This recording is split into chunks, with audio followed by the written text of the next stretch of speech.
Are you listening to Jesus, and are you doing what Jesus says? Welcome to this, your daily 180 Bible study, 180 seconds of pure Bible study. And I hope you're encouraging your friends to participate as well. We're talking about the two builders. We read about them at the end of Matthew chapter 7, beginning at verse number 24.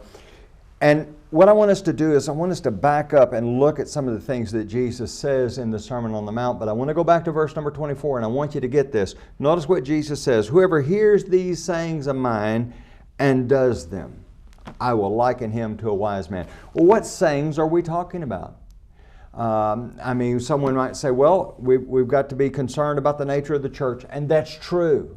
And someone says, well, we need to be concerned about the biblical pattern for salvation, and that's true. But that's not really what Jesus is talking about here. What he's talking about in Matthew 5, 6, and 7 will ultimately reflect upon the plan of salvation and the nature of the church. But in Matthew 5, 6, and 7, he's talking about the character of one who is a citizen of the kingdom or a member of the church. And as he begins talking about these qualities, he's going to deal with things like being real. He's going to talk about our authenticity. He's going to talk about the purity of heart.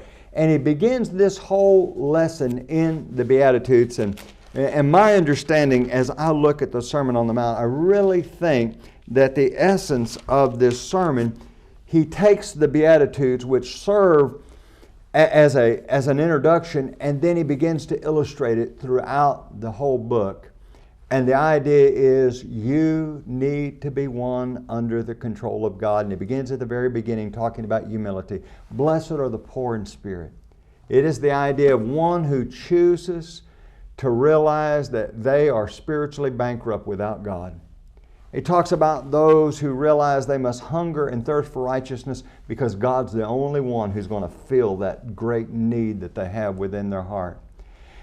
There's a process to becoming what God would have you to be, but there's also pain associated with it. I don't particularly like that, but it's Bible. It's what Jesus said. Look at verse number 10 of Matthew 5. Blessed are those who are persecuted for righteousness' sake, for theirs is the kingdom of heaven. So there's a process and there's pain, and tomorrow we're going to talk about the product that's associated with being a citizen of the kingdom. Join us again tomorrow.